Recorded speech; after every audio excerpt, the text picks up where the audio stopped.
नमस्कार दोस्तों, स्वागत है आप सभी का हमारे YouTube चैनल पर। तो आज हम बात करेंगे डीएलएड प्रथम सेमेस्टर गणित। जी हाँ दोस्तों, आज हम चैप्टर 6 को देखने वाले हैं, जिसमें बात होगी अपवर्तक, विभाजक, अपवर्त गुणज, समापवर्तक तथा समापवर्त की अवधारणा। इंग्लिश में बोलते हैं factor, multiple, concept of common factor and common multiples. तो दोस्तों, वीडियो को शुरू से लेकर लास्ट तक देखिएगा। जी हाँ, फ्री क्लासेस की आज सीरीज 6 है और टोटल आपको 14 वीडियोस मिलने वाली हैं। ठीक है, मैथ का आपका एक एक कॉन्सेप्ट क्लियर हो जाएगा और फर्स्ट सेमेस्टर में किसी का बाप भी आपको फेल नहीं कर पाएगा। एक अच्छा नंबर स्कोर करेंगे, 25 में से 25। ठीक है, और अगर अभी तक आपने हमारा व्हाट्सएप चैनल ज्वाइन नहीं किया तो पहले उसको आप ज्वाइन कर लीजिएगा, जिससे आने वाली वीडियो की लिंक सबसे पहले आपको मिले। और हमारा नाम जरूर सेव करिएगा अपने मोबाइल में, और हमारा नंबर आपको सामने शो हो रहा होगा। विनय सर के नाम से हमारा नंबर सेव करना है। चलिए दोस्तों, वीडियो को अब शुरू करते हैं। तो आज का दोस्तों पहला प्रश्न हम देखने वाले हैं और सबसे पहले प्रश्न में क्या बात की गई है कि एक अभाज्य संख्या के कितने गुणनखंड होते हैं, आपको ये बताना है। देखिए दोस्तों, जो भी अभाज्य संख्या होती है वो एक तो खुद से कटती है और एक से कटती है। ठीक है, दो चीज याद रखना है। तो दोस्तों कितनी अभाज्य संख्या में कितने गुणनखंड हो गए आपके दोस्तों? होंगे दो होंगे। ठीक है ना। चलिए आपको दोस्तों कुछ एग्जाम्पल भी दे देते हैं। जैसे दो का दोस्तों अभाज्य, सबसे छोटी अभाज्य संख्या दो होती है, तो दोस्तों दो का जो गुणनखंड होता है एक और दो हो जाएगा। फिर दोस्तों बात करें 11 का, तो 11 का एक और दो होगा, मतलब एक और 11 होगा, खुद होगा और एक 1 होगा। ठीक है ना, आप समझ गए होंगे। अब देखते हैं आज का अगला प्रश्न। तो जो दूसरा प्रश्न है दोस्तों हमारा बहुविकल्पीय का, इसमें क्या पूछा गया इसको आपको समझना पड़ेगा। सबसे पहले इसमें कहा गया है कि 18 और 81 के बीच 9 के अपवर्त्यों की संख्या है। देखिए अपवर्त्यों का मतलब क्या होता है, पहले आपको ये बात भी समझ में आनी चाहिए। काफी छात्र दोस्तों ये नहीं समझ पाते कि आखिर अपवर्त्य होता क्या है। अपवर्त्यों का मतलब होता है गुणज। जी हाँ दोस्तों, जिसको मल्टीपल बोलते हैं, इसका मतलब होता है आपका क्या होता है, गुणज। ठीक है, तो 18 और 81 के बीच में 9 के अपवर्त्यों की संख्या ये आपको बतानी है। सबसे पहले 18 और 81 के बीच में बतानी है, ना कि दोस्तों 18 और 81 को हमें काउंट करना है। पहले 9 के अपवर्त्य दोस्तों हम बता दें क्या क्या होते हैं। 9 का हो जाएगा अपवर्त 9, 9 दूनी 18, 9 त्रिक 27, 9 चौके 36, 9 पचे 45, 9 छक 54, 9 सत्ते 63, 9 अठे 72, लास्ट में 9 नवा 81। अब जरा दोस्तों आपको बताना है कि 18 और 81 के बीच में, मतलब 18 को छोड़ देना है, 81 को छोड़ दीजिए। अब बीच में दोस्तों काउंट करिए कितना होगा। ये एक हो गया, दो हो गया, तीन हो गया, चार हो गया, पांच हो गया, छह हो गया। ठीक है ना, कितनी आसानी से आपने सीख लिया इसको। तो जो इसका दोस्तों आंसर हो जाएगा, आप बताइए क्या होगा। तो इसका जो सही आंसर होगा वो होगा आपका विकल्प नंबर, देख लो यहाँ पर बी लिखा है ना, 6। तो 9 के दोस्तों जो अपवर्त होंगे 18 और 81 के बीच में कितने होंगे, 6 होंगे। तो इसका सही आंसर आप समझ गए। तो अपवर्तक दोस्तों हमने वीडियो में काफी अच्छे से बताया है, तो आप वीडियो को अंत तक देखेंगे तो समझ जाएंगे अपवर्तक कैसे निकालते हैं। ठीक है ना। तो आज का अगला प्रश्न आप देखेंगे हम लोग। तीसरा क्वेश्चन, प्रत्येक विषम संख्या का गुणनखंड है, आपको ये बताना है। तो इसका आंसर दोस्तों आपको सोचना है और समझना है। विषम संख्या मतलब होता है ऑड नंबर। ठीक है ना, क्या नंबर होता है दोस्तों आपका, ऑड, NUMBER। दोस्तों ये विषम संख्या को बोलते हैं, सम संख्या को बोलते हैं हम लोग इवन नंबर। ठीक है ना, ऑड और इवन, आपको ये बात पता होनी चाहिए। तो जो तीसरा सही आंसर होगा दोस्तों, प्रत्येक विषम संख्या का गुणनखंड क्या होगा आपका, वो एक होगा। ठीक है, सी विकल्प। तो बस दोस्तों इस आंसर को आप याद कर लेंगे। ठीक है ना, नहीं तो कुछ छात्र होते हैं भूल जाते हैं, तो कुछ दोस्तों क्वेश्चन को आप ध्यान में रख सकते हैं कि प्रत्येक प्रत्येक जो विषम संख्या होती है उसका जो गुणनखंड होता है दोस्तों, उसका कम से कम एक तो होता ही है। ठीक है ना, तो तीसरा दोस्तों जो सही आंसर होगा वो सी विकल्प हो जाएगा। तो ऐसे क्वेश्चन दोस्तों और आ सकते हैं पेपर में, आपको तो ध्यान में रखना है। अब देखते हैं आज का अगला प्रश्न हम लोग, चौथा क्वेश्चन। कि चौथा क्वेश्चन क्या है कि निम्न में से 27 का अपवर्तक नहीं है। देखिए अपवर्तक और अपवर्त में आप परिभाषा समझिए। अपवर्तक का मतलब दोस्तों होता है जो इसका हम फैक्टर करते हैं, गुणनखंड। अपवर्त का मतलब होता है आपका गुणज। 27 का अपवर्तक नहीं है, तो दोस्तों 27 का जो आपका फैक्टर क्या क्या हो जाएगा, एक से कटेगा 27, तीन तीन से कट जाएगा। ठीक है ना, 9 त्रिक 27 होता है और 27 एकम 27। ये बात समझ में आ गई। तो जरा दोस्तों देखिए, आप 27 में क्या अपवर्तक नहीं है, तो दोस्तों आप समझ में आ रहा होगा जो 54 दिख रहा है ये कुछ अलग है। तो जिसका सही आंसर हो जाएगा चौथे का, वो डी हो जाएगा। ये इसका अपवर्तक नहीं है। 27 दूनी 54 जरूर होता है, ये इसका गुणज हो सकता है लेकिन अपवर्तक नहीं हो सकता। मतलब अपवर्त हो सकता है लेकिन आपका ये क्या नहीं है, अपवर्तक नहीं है। ठीक है, तो चौथा विकल्प आपका सही है। देखिए इस क्वेश्चन को जरा ध्यान दीजिएगा, जब कभी भी आपका किसी भी पेपर में ऐसा क्वेश्चन दिखे कि अपवर्तक या कुछ भी नहीं है, उसको आप एक बार हाईलाइट कर लीजिएगा, क्योंकि आप जब आंसर करते हैं ना तो आपसे वो कंफ्यूजन में चला जाता है कि यार हमने क्या चीज छोड़ दिया। ठीक है ना। अब आज का अगला प्रश्न देखते हैं हम लोग। तो पांचवा प्रश्न है 6 और 9 के समापवर्त हैं। ठीक है, इस बार आपको बताना है 6 और 9 के समापवर्त। तो देखते हैं इसके। देखिए जो समापवर्त होता है दोस्तों, इसको हम लोग एक और बोलते हैं उभयनिष्ठ अपवर्त या कॉमन मल्टीपल। तो 6 के दोस्तों जो अपवर्त होते हैं या समान मतलब कैसे निकालते हैं इसको बताते हैं। जैसे 6 का पहले पहाड़ा एक बार पढ़ेंगे, 6 कम 6, 6 दूनी 12, 6 त्रिका 18, 6 चौके 24, 6 पंजे 30, 6 छंग 36, 6 सत्ते 42, 6 अट्ठे 48, 6 नवाई 54। 54 तक दोस्तों हमने पहाड़े इसलिए पढ़ा कि यहाँ मैक्सिमम 54 दिया गया है। उसके बाद दोस्तों बारी आती है आपके 9 की पहाड़े की। 9 एकम 9, 9 दूनी 18, 9 त्रिक 27, 9 चौके 36, 9 पचे 45, 9 छक 54, 9 सत्ते 63। आगे जा सकते हैं लेकिन कोई जरूरत नहीं है। तो 18 दोस्तों जरा देखिए, 18 यहाँ पर भी आ रहा है, यहाँ पर भी आ रहा है, मैच हो गया दोनों में। उसके बाद दोस्तों बारी आती है 36 की। 36 यहाँ पर भी है, 9 के पहाड़े में भी 36 आ रहा है, लास्ट में 54 यहाँ दिख रहा है, 54 यहाँ पर भी है। तो बताना है दोस्तों 9 और 6 और 9 के जो समापवर्त हैं, फिलहाल यहाँ पर आप देख रहे हैं 18, 36, 54 तीनों दिख रहा है। तो आपके जो तीनों विकल्प सही है, तो मतलब जो आपका चौथा विकल्प होगा ये सभी का, यहाँ पर ये वाला विकल्प यहाँ पर सही होगा। अब देखते हैं आज का अगला प्रश्न। तो दोस्तों ये आज का अंतिम बहुविकल्पी प्रश्न है, मतलब इस वीडियो का। निम्नलिखित में से 7 का अपवर्त है। अपवर्त का मतलब मैंने क्या बताया आपको, गुणज। ठीक है ना। तो 7 का गुणज दोस्तों क्या हो जाएगा, 7 पहले 7 का गुणज 7 एकम 7, 7 दूनी 14, 7 एक 21, ऐसे बढ़ते जाएंगे। तो आप विकल्प देखिए जरा, 1 7 है, 3 4 है, 7 14 है। तो मतलब दोस्तों आपको जो तीसरा विकल्प है यही दोस्तों यहाँ पर आपका सही हो जाएगा। तो ये सब क्वेश्चन काफी कंफ्यूजन वाले दोस्तों आपको देखने में भी लग रहे होंगे कि आप गलती कर सकते हैं पेपर में। तो आपको ध्यान में रखना है कि यार गलती कहाँ से ना होने पाए। देखिए 7 के जो ये है ना, ये अपवर्त है। क्या ये दोस्तों अपवर्त आपने निकाला।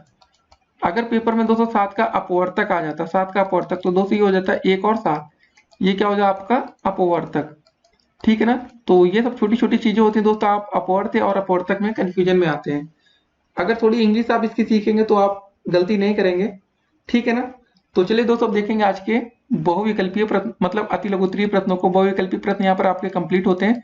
तो जो अंतिम क्वेश्चन था बहुविकल्पी का कि 7 का अपवर्त है, इसका जो सही आंसर था 7 और 14। ठीक है ना, समझ गए आप लोग। अब देखते हैं दोस्तों आज के अति लघुत्तरीय प्रश्नों को। तो दोस्तों चलिए शुरू करते हैं आपके अति लघुत्तरीय प्रश्नों को। सबसे पहले अति लघुत्तरीय प्रश्न का 7वां क्वेश्चन क्या है, 210 के अभाज्य गुणनखंड कितने हैं। तो उसको चलिए निकाल लेते हैं। 210 के अभाज्य गुणनखंड, 210 लिखा है। सबसे पहले दोस्तों हम भाग करेंगे 2 से। यहाँ पर 1 से भाग नहीं करना है, अभाज्य संख्या दोस्तों 1 नहीं होती है। तो 2 एकम 2, ठीक है ना। फिर दोस्तों कितनी बारी है, 2 जीरो में 0, 2 पंजे 10। फिर दोस्तों 3 से भाग जाएगा, 3 त्रिका 9, 3 पचे 15। फिर दोस्तों बारी आती है 7, मतलब 5 से भाग कर लेते हैं पहले, 5 सत्ते 35। फिर दोस्तों बारी आती है आपकी 7, 7 एकम 7। ठीक है ना। तो 210 के अभाज्य गुणनखंड हम ऐसे लिख सकते हैं, 2 गुणे 3 गुणे 5 गुणे 7। तो हमें लेकिन प्रश्न में ये बताना कि 210 के अभाज्य गुणनखंड है कितने। तो दोस्तों 1 2 3 4, ठीक है, टोटल कितने आ गए आपके 4। तो हमारा जो आंसर हो जाएगा यहाँ पर 4 हो जाएगा। ठीक है ना। अब देखते हैं आज का अगला प्रश्न। तो 8वां दोस्तों प्रश्न क्या रहा कि 25 से छोटे 3 के गुणजों को लिखिए। कि दोस्तों 3 के गुणज आपको बताने, लेकिन वो कितने क्या होना चाहिए, 25 से छोटे होने चाहिए। तो चलिए दोस्तों 3 के गुणज लिख लेते हैं। 3 के गुणज सबसे पहले दोस्तों क्या हो जाएगा 3, फिर 3 दूनी 6, 3 त्रिका 9, 3 चौके 12, 3 पचे 15, 3 छंग 18, 3 सत्ते 21, 3 अठे 24। ठीक है ना। इसको निकालते कैसे दोस्तों, अब बस आपको सिंपल सा क्या करना रहता है, कभी भी किसी का गुणज निकालना है। सबसे पहले दोस्तों उसमें 1 से गुणा करिए, फिर दोस्तों उसमें 2 से गुणा करिए। जैसे हम 3 का निकाले तो फिर 3 से गुणा करेंगे, फिर 3 का 4 से करें हमने, 3 का 5 से, मतलब सीरियल से आप ऐसे करते जा सकते हैं जब तक आपका मन करे। आपको गुणज निकालना, जैसे 3 का निकाला तो 3 में 1 2 3 से गुणा किया। अगर 4 का निकालना तो 4 में पहले 1 से गुणा करते हैं, फिर 2 से करते हैं। मतलब सिंपल सा दोस्तों आप सीरीज से गुणा करते चलिए, 4 का फिर 3 से, प्राकृतिक संख्या से। अब देखते हैं आज का अगला प्रश्न। ठीक है ना। तो 9वां क्वेश्चन दोस्तों क्या है कि 50 के सभी अपवर्तक आपको बताने हैं कि 50 के अपवर्तक क्या क्या होंगे। अच्छा प्रश्न है। 50 में दोस्तों किससे किससे भाग जाएगा आपको ये बताना है, बस बेसिकली आपको ये समझना है। तो सबसे पहले दोस्तों आप समझ रहे होंगे 1 से भाग चला जाएगा ना, 2 से भी चला जाएगा, 3 से नहीं जाएगा, 4 से नहीं जाएगा, 5 से चला जाएगा ना। ठीक है, ये सब चीजें आपको थोड़ा ध्यान में रखना होगा। 5 के बाद दोस्तों 10 से भाग चला जाएगा, 10 से 50 कटेगा, फिर 25 से कटेगा, फिर 50 से खुद कटेगा। 1 2 5 10 25 और 50। तो ये दोस्तों आपके अपवर्तक हो गए। अगर आपको समझ में नहीं आ रहा तो दोस्तों आप सिंपल तरीका अपना सकते हैं। पहले आप दोस्तों 2 से भाग कर लीजिए, 25 बार गया, ठीक है ना। तो ऐसे दोस्तों आपको वैसे हो नहीं पाएगा, क्योंकि इसमें फिर 5 से भाग करेंगे तो कितनी बार जाएगा, 50 25, फिर दोस्तों 5 से करेंगे, 5 एकम 5। इसमें दोस्तों आपको बनाना पड़ेगा, कैसे बनाना पड़ेगा आपको समझना पड़ेगा। पहले 2 तो आपका एक हो गया सिंपल, 2 फिर 5 दूनी 10 करके ऐसे बनाएंगे, फिर 50 25 ऐसे बनाएंगे, ठीक है ना। तो ये सब तरीका होता है। फिर 50 तो आपका एक हो ही गया, इसके ऊपर आप एक लिखेंगे, एक तो सब में चला जाता है भाग, आपको एक बात तो पता ही होगी। और 5 आपका एक सिंपल था, तो 5 आप ऐसे लिख सकते हैं। तो ये तरीका दोस्तों आप निकाल सकते हैं गुणनखंड से, लेकिन ये नहीं कहेंगे दोस्तों, आपको प्रिफर नहीं करेंगे। आप दोस्तों जो ये तरीका होता है, आप ये सोचिए कि किससे किससे 50 में भाग चला जाता है, तो वो ज्यादा आसान होगा, सिंपल होगा, ठीक है ना। तो ये सब दोस्तों तरीके आप अपना सकते हैं। अब देखते हैं आज का अगला प्रश्न। 10वां दोस्तों क्वेश्चन हमारा क्या रहा है, जरा इसको देखते हैं और समझते हैं। कि आपको बताना है कि 30 के गुणनखंड आपको लिखने हैं। अब जब देखिए अभाज्य ना लिखा रहे तो दोस्तों वहां आप एक को जरूर लिखेंगे, अभाज्य लिखा रहा है तो वहां एक बाहर हो जाएगा। 30 के लिखने हैं तो 30 में किससे किससे भाग जाएगा आपको बताना। देखिए आपको क्या और बता दें, जो अभी आप अपवर्तक बताते हैं, अपवर्तक और गुणनखंड दोस्तों दोनों एक ही चीज होती है। 30 में किससे भाग जाएगा, 1 से कट जाएगा, 2 से कट जाएगा, 3 से भी कट जाएगा, 4 से नहीं कटेगा, 5 से कटेगा, 6 से कटेगा, फिर दोस्तों 6 के बाद किससे कटेगा बताइए, सोचिए थोड़ा बहुत आप लोग भी सोचिए। 6 के बाद दोस्तों आपका 10 से कट जाएगा, फिर 15 से कटेगा, फिर आपका 30 से खुद कटेगा। 10 15 30 आपको लास्ट में समझ में आ गया होगा। और बस वही दोस्तों आपको बताना है 30 में किससे किससे भाग जाएगा, 1 2 3 5, ठीक है ना, फिर 6 10 15 और 30। अगर दोस्तों यहाँ पर खाली अभाज्य लिख जाए, 30 के अभाज्य गुणनखंड बताइए, ठीक है ना, तो इसमें काफी चीजें हट जाएंगी। अभाज्य बताते हैं दोस्तों कौन कौन सी संख्या हटेगी, पहले हम आपको बताते हैं। अभाज्य का मतलब दोस्तों आपको यही हो जाएगा, 30 का आपको फिर फैक्टर करना पड़ेगा। कैसे दोस्तों, ये तरीका अपनाएंगे। फिर 15 बार जाएगा दोस्तों, फिर 3 5 15, फिर 5 एकम 5। तो दोस्तों जब अभाज्य की बात आएगी तो दोस्तों आपका अभाज्य गुणनखंड होगा 2 गुणे 3 गुणे 5, ठीक है ना, ये आपका अभाज्य गुणनखंड है। और दोस्तों जो ऐसे बात हो रही है नॉर्मल तरीका, वो आपने भी देख लिया, ठीक है। कैसा भी क्वेश्चन पेपर में आ सकता है कि 30 के अभाज्य गुणनखंड बताइए, तो 2 गुणे 3 गुणे 5 हो जाएगा आपका। जब 30 के गुणनखंड पूछा जाएगा सिंपल ही तरीका था, तो दोस्तों ये सब हो जाएगा। क्योंकि अभाज्य गुणनखंड में दोस्तों जब बारी आएगी तो जो 6 है ना वो भाज्य संख्या होती है, 10 भी भाज्य संख्या है। ये सब बातें आपको ध्यान में देना पड़ेगा। 15 भी भाज्य है, 30 भी भाज्य है। तो ये अभाज्य हो गए दोस्तों। और ऊपर आपने देख लिया अभाज्य भाज्य का मिक्सअप। गुणनखंड में दोस्तों जब सिंपल सा क्वेश्चन रहेगा तो आप ये तरीका अपनाएंगे। अब देखते हैं आज का अगला प्रश्न। 11 नंबर क्वेश्चन क्या रहा दोस्तों, इसको देखते हैं हम लोग और इसको समझेंगे। देखिए आप लोग हर एक प्रश्न को समझ के चलिए, बिना समझिए दोस्तों अगर आप किसी भी प्रश्न को कर रहे हैं तो उसमें कोई आपको फायदा नहीं मिलेगा। 18 और 34 के उभयनिष्ठ दोस्तों आपको क्या बताना है, गुणनखंड बताना है, ठीक है ना। उभयनिष्ठ गुणनखंड लिखिए। उभयनिष्ठ दोस्तों भी आपने क्वेश्चन देखा होगा समापवर्तक का। देखिए उभयनिष्ठ गुणनखंड का मतलब ही होता है दोस्तों आपका समापवर्तक। तो समापवर्तक से आप समझ गए होंगे कि 18 और 34 के पहले हमें अपवर्तक निकालना पड़ेगा, जो भी मैच करेंगे वही दोस्तों आपका उभयनिष्ठ गुणनखंड हो जाएगा। तो पहले 18 का अगर गुणनखंड आप निकालें किससे किससे भाग जाएगा आपको, 18 में 1 से चला जाएगा, 2 से चला जाएगा, 3 से चला जाएगा, 18 कटेगा, 6 से कटेगा और 9 से कटेगा और 18 से कटेगा। अब 34 की दोस्तों बात करें 34, 1 से भाग जाएगा, 2 से 34 कट जाता है, ठीक है ना। फिर दोस्तों किससे कटेगा 34, आपको ये बताना है। 1 2 हो गया, 17 दूनी 34 होता है दोस्तों आपका, तो यहाँ 17 लिख लेंगे हम लोग। फिर दोस्तों लास्ट में आ जाएगा 34, ठीक है ना। 34 में दोस्तों ज्यादा संख्या से भाग तो जाता नहीं है, बात आपको अच्छे से पता है। तो हमें बताना था दोस्तों एक मतलब 18 और 34 के उभयनिष्ठ गुणनखंड क्या होंगे, ठीक है ना। तो उभयनिष्ठ में दोस्तों क्या क्या मैच कर रहा है आपको ये देखना है। जरा इसमें दोस्तों देखिए आप 2 मैच कर रहा है, 2 मैच कर रहा है, और तो दोस्तों यहाँ पर कुछ मैच नहीं कर रहा है ना। इस बात को आपको देखिए समझना पड़ेगा। हर एक क्वेश्चन को जब तक आप समझेंगे नहीं तब तक आप दोस्तों कर नहीं पाएंगे। तो जब बारी दोस्तों आती है आपके उभयनिष्ठ गुणनखंड की, तो अब बताइए यहाँ पर क्या क्या आंसर होना चाहिए। आप देख लोगे 1 भी हो गया दोस्तों, यहाँ 1 हो गया और 2 हो गया, ठीक है ना। तो दोस्तों इसका आप जो आंसर करेंगे वो, और 1 और 2 ऐसे आप लिख सकते हैं कि जो इसके उभयनिष्ठ गुणनखंड है वो 1 और 2 है, या दोस्तों आप सिर्फ इसको 2 भी लिख सकते हैं। तो बस इसी को दोस्तों आप लोग आंसर कर दीजिएगा, ठीक है ना। इसके उभयनिष्ठ गुणनखंड हमने निकाल लिया है। अब देखते हैं आज का अगला प्रश्न। 12वां क्वेश्चन दोस्तों, और पूछा भी गया कि 12 के आपको अपवर्तक बताने हैं। तो उम्मीद करेंगे दोस्तों इस क्वेश्चन को आप लोग बहुत ही आसानी के साथ अब कर सकते हैं। अब मतलब आपको जो बेसिक कॉन्सेप्ट है दोस्तों वो आपका क्लियर हो रहा होगा कि अपवर्तक का मतलब होता क्या है। इसका मतलब दोस्तों आप समझ गए यार, इसका मतलब होता है गुणनखंड करना।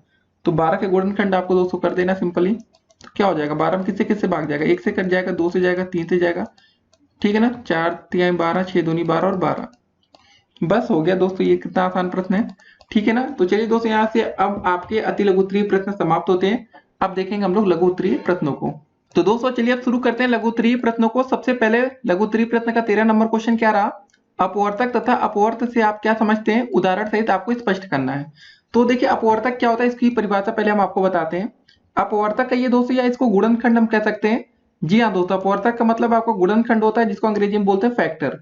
कोई संख्या यदि दूसरी संख्या से पूर्णतः विभाजित हो जाती है तब दूसरी संख्या पहली संख्या का अपवर्तक या गुणनखंड कहलाती है। जैसे देखिए दोस्तों 12 के अपवर्तक क्या क्या होंगे, इसको आपको हम बता देते हैं। 12 के अपवर्तक क्या क्या होंगे दोस्तों, आपका 1 हो जाएगा, 2 हो जाएगा, 3 से भी कट जाएगा 12, 4 से भी कटेगा, 6 से भी कटेगा और 12 से खुद कटेगा, ठीक है ना।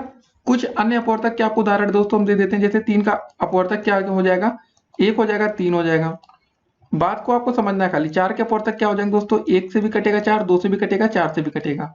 ये दोस्तों आपका अपवर्तक आप समझ गए होंगे, ठीक है ना। इसकी परिभाषा अगर आपको लिखनी है तो फिर से हम बोल दे रहे हैं, इसको आप जरा लिख लीजिएगा कि कोई संख्या यदि दूसरी संख्या से पूर्णतया विभाजित हो जाती है तब दूसरी संख्या पहली संख्या का अपवर्तक या गुणनखंड कहलाती है, ठीक है। जैसे आपने एग्जाम्पल देखा 12, 3 और 4 का। अब दोस्तों बात आती है कि आपके अपवर्त क्या होते हैं। जी हाँ दोस्तों, अपवर्त का मतलब क्या होता है, इसको समझिए। किसी संख्या के गुणज या अपवर्त उस संख्या को किसी प्राकृतिक संख्या से गुणा करने पर प्राप्त होती है। अतः हम कह सकते हैं कि किसी संख्या से पूर्णतः विभाजित होने वाली संख्याएं उस संख्या के गुणज या अपवर्त कहलाती हैं। जैसे दोस्तों 4 के अपवर्त क्या होंगे बताइए आप। अगर हम दोस्तों आपसे कहें कि 4 के अपवर्त आपको बताने, 4 के, ठीक है ना, अपवर्त आपको दोस्तों बताने क्या होंगे। इसमें दोस्तों हमने क्या बोला, आपको प्राकृतिक संख्या से गुणा करना होता है। जैसे दोस्तों हमें 4 का अपवर्त निकालना, तो जैसे 4 में सबसे पहले हम क्या करेंगे, 1 से गुणा कर देंगे। तो दोस्तों जब 4 में 1 से गुणा करेंगे तो हमारा 4 आ जाएगा। प्राकृतिक संख्या में दोस्तों 1 के बाद 2 से गुणा करेंगे तो 4 के बाद क्या हो जाएगा, 8 आ जाएगा। 4 में जब हम 3 से गुणा करेंगे तो ये हो जाएगा 12। तो दोस्तों आप समझ गए होंगे जो 4 के अपवर्त आएंगे, जैसे 4 आ गया, 8 आ गया, 12 आ गया। वैसे दोस्तों जब अगली बार 4 से गुणा करेंगे तो हो जाएगा 4 चौके 16। तो ऐसे ही बढ़ता जाएगा। तो अब आप समझ गए होंगे कि अपवर्तक, ठीक है ना। अपवर्तक का दोस्तों मतलब होता है गुणनखंड या फैक्टर, अपवर्त का मतलब होता है गुणज या मल्टीपल, ठीक है ना। बस यही होता है। अब दोस्तों देखते हैं आज का अगला प्रश्न, जो कि लघु उत्तरीय प्रश्नों से ही आएगा। तो देखते हैं अगला प्रश्न हमारा क्या रहा है। तो 14 नंबर दोस्तों जो क्वेश्चन हमारा है कि समापवर्तक तथा समापवर्त को उदाहरण सहित आपको परिभाषित करना है। तो देखिए जो समापवर्तक होता है दोस्तों आपका, ये होता है, इसको हम लोग बोलते हैं उभयनिष्ठ गुणनखंड या कॉमन फैक्टर। तो पहले इसकी परिभाषा हम बताते हैं कि समापवर्तक या उभयनिष्ठ गुणनखंड उस संख्या को कहा जाता है जो दी गई 2 या 2 से अधिक संख्याओं में प्रत्येक का गुणनखंड या अपवर्तक हो। जैसे दोस्तों हम आपको बता दें 12, 16 तथा 40 के समापवर्तक अगर आपको ज्ञात करने हो, 12, 16 तथा 40 के आपको दोस्तों क्या निकालना है, समापवर्तक, ठीक है ना। समापवर्तक अगर आपको ज्ञात करना तो आप कैसे ज्ञात करेंगे, ये आपसे पूछा जा सकता है। तो पहले दोस्तों आपसे पूछा जाएगा कि 12 के अपवर्तक क्या होंगे। 12 का अपवर्तक का मतलब 12 का गुणनखंड आप बताइए।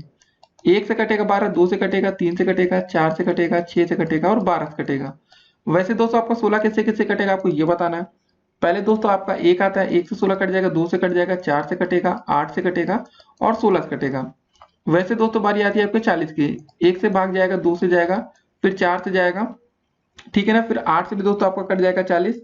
8 से पहले दोस्तों जरा आप सोचिए 5 से भी तो कटता है ना, तो सीरियल से पहले लिख लीजिए नहीं तो गलती होगी आपसे। 5, 8, 10 से कटेगा, 20 से कटेगा और 40 से खुद कटेगा।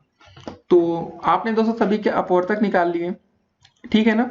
देखिए छोटी छोटी कंफ्यूजन होती जो आप पेपर में गलती करके आते हैं समापवर्तक, अपवर्तक, समापवर्त और अपवर्त में। तो सभी का दोस्तों आपने निकाल लिया। अब दोस्तों इसमें देखिए कि कुछ चीजें मैच कर रही होंगी। सभी में दोस्तों आपका एक दिख रहा है, ठीक है ना, एक तो मिल गया। दूसरे में दोस्तों दो दो दिख रहा है, सभी में दो भी है। अब इसमें चार है, यहाँ भी चार है और यहाँ पर भी चार है, और दोस्तों कुछ भी मैच नहीं कर रहा है। तो इनमें समान अपवर्तक दोस्तों कौन कौन से आपको ये बताना है, जो हमारे समान, ठीक है ना, समान लिख लीजिए अपवर्तक। ठीक है, क्या क्या मैच कर रहा है दोस्तों हमारा, एक मैच कर रहा है, दो कर रहा है और चार कर रहा है। ठीक है, हमें बताना था इसका समापवर्तक। अतः 12, 16 तथा 40 के समापवर्तक जो होंगे दोस्तों वो होंगे आपके 1, 2 और 4। ये हो गया हमारा समापवर्तक। अब बात आती है समापवर्त को आपको उदाहरण से परिभाषित करना है। इसको दोस्तों समापवर्त कहिए या उभयनिष्ठ अपवर्त कहिए, ठीक है ना। तो कॉमन मल्टीपल जिसको अंग्रेजी में बोलते हैं, कोई संख्या दो या दो से अधिक संख्याओं का उभयनिष्ठ अपवर्त कहलाती है यदि वह प्रत्येक संख्या का अपवर्त है। जैसे दोस्तों 5 और 8 का उभयनिष्ठ अपवर्त ज्ञात करना है। अगर दोस्तों हम आपसे बोले कि 5 और 8 का अपवर्त ज्ञात कीजिए, ठीक है, या उभयनिष्ठ अपवर्त या समापवर्त कहिए, ठीक है ना, समापवर्त कह सकते हैं आप। 5 और 8 का समापवर्त ज्ञात करना है। कैसे ज्ञात करेंगे, सबसे पहले दोस्तों 5 का गुणा, आप बताइए क्या क्या होगा। जब आप इसमें 1 से गुणा करेंगे, 5 एकम 5, 5 दूनी 10, 5 3 15, लिखते जाएंगे दोस्तों सीरियल से, 5 चौके 20, 50 25। ठीक है, वैसे दोस्तों जब 8 का आपको निकालना पड़ेगा तो 8 एकम 8, 8 दूनी 16, 8 त्रिका 24, 8 पंजे 40, ठीक है, 8 छंग 48, ऐसे आप बढ़ते जाएंगे। अब जरा 5 से और आगे जाइए, 5 छंगा 30, 5 सते 35, 5 नौ 40, 5 नवा 45। ठीक है, हम 40 तक क्यों गए आपको बताते हैं। सबसे छोटा जो इसमें दोस्तों उभयनिष्ठ अपवर्त आ रहा है, जो मैचिंग कर रहा है दोस्तों, यहाँ पे 40 आ रहा है ना, 5 के पहाड़ी में और 8 के पहाड़ी में भी 40 आ रहा है। तो दोस्तों जो उभयनिष्ठ अपवर्त होगा हमारा वो 40 होगा, तथा सबसे बड़ा निश्चित नहीं होगा। जी हाँ दोस्तों, सबसे बड़ा क्या होगा वो तो निश्चित नहीं है, लेकिन सबसे छोटा दोस्तों हमारा जो होगा वो 40 होगा। ये हमारा आंसर होगा। तो उभयनिष्ठ दोस्तों अपवर्त या समापवर्त आप निकालना सीख गए होंगे और समापवर्तक निकालना सीख गए होंगे, ठीक है ना। अब अगला प्रश्न हम लोग देखेंगे कि 12 तथा 16 के समापवर्तक आपको लिखने हैं। क्या होगा, जैसे दोस्तों अभी आपने इस प्रश्न में देखा समापवर्तक आपको कैसे निकाला जाता है। उम्मीद करेंगे दोस्तों इसके अपवर्तक निकाल लेंगे आप लोग। जैसे 12 और 16 की बात आई, 12 का दोस्तों क्या हो जाएगा, 12 का भाग किससे जाएगा, 1 2 3 4 6 और 12 से भाग जाएगा ना, इसको गुणनखंड आ गया या अपवर्तक कह सकते हैं। 16 के दोस्तों जो अपवर्तक होंगे 1 से जाएगा, 2 से जाएगा, 4 से जाएगा, 8 से कटेगा दोस्तों और 16 से कटेगा। अब आप दोस्तों समझ गए होंगे कि इसके जो समापवर्तक दोस्तों आएंगे वो क्या क्या होंगे, ठीक है ना। तो आप दोस्तों बताइए, गेस करिए इसका क्या होगा। अब जरा इसमें मैचिंग देखिए क्या क्या मैच हो रहा है, 1 हो रहा है, 2 हो रहा है और 4 हो रहा है, ठीक है ना। तो दोस्तों जो इसके समापवर्तक होंगे आप ऐसे उत्तर में लिखेंगे इसके समापवर्तक अच्छे करके, ठीक है ना, 1 2 और 4। बस आसान था प्रश्न, उम्मीद करेंगे अब आपको समझ में आने लगा होगा। अगला प्रश्न जरा देखते हैं हम लोग। तो दोस्तों 16 नंबर क्वेश्चन क्या रहा है, 24 और 36 के समापवर्त ज्ञात करिए। अभी दोस्तों हमने समापवर्तक निकाला, अब दोस्तों हमें समापवर्त बताना है 24 और 36 के, ठीक है ना। तो इसमें दोस्तों आपको क्या करना पड़ेगा, आप समझ गए होंगे कि इसको कैसे निकालना है। तो सबसे पहले दोस्तों आप इसका मल्टीप्लाई कर सकते हैं, करिए जरा दोस्तों, 24 एकम 24, ठीक है ना। अगर आपको 24 का पहाड़ा नहीं आता तो आप एक काम कर सकते हैं, पहले दोस्तों 24 का गुणा आप 1 से करेंगे, फिर 24 का गुणा दोस्तों आप 2 से करेंगे, फिर 24 का गुणा आप 3 से करेंगे। ऐसे दोस्तों आप सीरीज करके करते जाएंगे, ठीक है ना, जहां तक आपका मन करे। कम से कम दोस्तों 6 तक आप कर सकते हैं, 24 गुणे 4, 24 गुणे 5, 24 गुणे 6। पहाड़ा नहीं आता तो दोस्तों आपको ये तरीका अपनाना पड़ेगा। 24 एकम दोस्तों हो जाएगा 24, फिर 24 दूनी होता है आपका 48, 24 48 होता है ना, फिर 24 या दोस्तों हो जाएगा आपका 72, फिर 24 चौके दोस्तों होता है आपका 4 चौके 16, 4 दूनी 8 1 9 96, 24 पंजे दोस्तों हो जाएगा आपका 120, फिर 24 छंगे दोस्तों हो जाएगा 6 चौके 24 का 4, 6 दूनी 12 144। 36 का दोस्तों क्या करेंगे, सेम दोस्तों ये कंडीशन इसमें भी 36 का सबसे पहले क्या करेंगे, 36 गुणे 1 करेंगे, फिर 36 गुणे 2 करेंगे सीरीज से दोस्तों, ठीक है ना। यहाँ 36 है, जरा ध्यान दीजिएगा। फिर 36 गुणे हम 3 करेंगे, 36 गुणे 4 करेंगे, 36 गुणे 5 करेंगे, ठीक है। 6 बार तक इसको भी आप कर सकते हैं। पहले जब 36 का गुणा एक बार किया तो हमारा आ गया 36, फिर दोस्तों जब 2 बार करेंगे तो 72 आ जाएगा। 3 बार दोस्तों जब गुणा हो जाएगा तो 3 छंग 18, ठीक है ना, फिर 3 त्रिक का 9 1 10 हो जाएगा। फिर 4 बार दोस्तों करेंगे तो 4 छंग 24 का 4, 4 तिया 12 2 14, फिर 5 बार करेंगे 5 छंग 30 का 0, 5 तिया 15, 3 18। अब जरा दोस्तों समापर्त में हम इसमें कॉमन देखेंगे दोस्तों क्या क्या मैच कर रहा है। दोस्तों दोनों में क्या क्या मैच हो रहा है। एक यहाँ देखिए 72 आ रहा है, यहाँ भी 72 आ रहा है, यहाँ 144 आ रहा है, यहाँ भी 144 आ रहा है। तो हम इसके समापर्त बताने थे, तो बस यही लिख लीजिएगा दोस्तों, जो जो मैच कर रहा है और आगे आप कर सकते हैं गुणा। तो इसका जो समापर्त हम स्टार्टिंग में लिख देंगे। हमारा दोस्तों आ जाएगा एक 72 मैच हो रहा है, एक 144 मैच हो रहा है। तो दोस्तों 200 बहुत ही मतलब सफिशियंट है। 200 दो आंसर आप अगर कर देते हैं तो 72 और 144, ठीक है ना। तो ये क्वेश्चन आपको समझ में आ गया होगा, समापवर्तक कैसे निकालते हैं और अपवर्तक कैसे निकालते हैं, ठीक है ना। समापवर्तक मतलब, अपवर्तक तो आप समझ गए होंगे, बेसिक सी परिभाषा होती है। समापवर्तक और समापवर्तक निकालना आपको सीखना है। अब अगला प्रश्न हम लोग देखेंगे दोस्तों क्या है हमारा, कि 17 नंबर क्वेश्चन, 6, 10 तथा 15 का उभयनिष्ठ गुणज ज्ञात करना है आपको। क्वेश्चन देखिए दोस्तों, थोड़ा अलग तरीके से पूछा गया है आपको फंसाने के लिए, लेकिन आपने हमारी वीडियोस देखी होगी दोस्तों, समझ में आ गया होगा। उभयनिष्ठ गुणज का मतलब ही होता है आपका समापवर्त्य। जी हाँ दोस्तों, जो आप ये निकाले तभी समापवर्त्य, इसी को ही हम बोलते हैं उभयनिष्ठ गुणज या कॉमन मल्टीपल। तो जब 6, 10 और 15 का उभयनिष्ठ गुणज निकाला हो तो 6 का दोस्तों आप क्या करेंगे, 6 कम 6 होता है, एक बार गुणा 6 दूनी 12, 6 त्रिक 18, 6 चौके 24, 6 पंजे 30, ठीक है ना, 6 छंग 236। ऐसे आप करके आगे बढ़ सकते हैं। देखिए आपका जहां तक मन करे दोस्तों आप निकाल सकते हैं, लेकिन हाँ कम से कम आप एक दो तो कॉमन आपको निकालना ही पड़ेगा। अब ये मत सोचिएगा कि हम एक भी ना निकालें, ठीक है। उसके बाद दोस्तों बारी आती है आपकी 10 की। 10 का पारा एक बार 10 बार, मतलब एक बार के 10 एक कम 10 होता है, 10 दूनी 20, 10 तिहाई 30, फिर 40, 50, 60, 70, 80, 90 तक ले जाते हैं दोस्तों।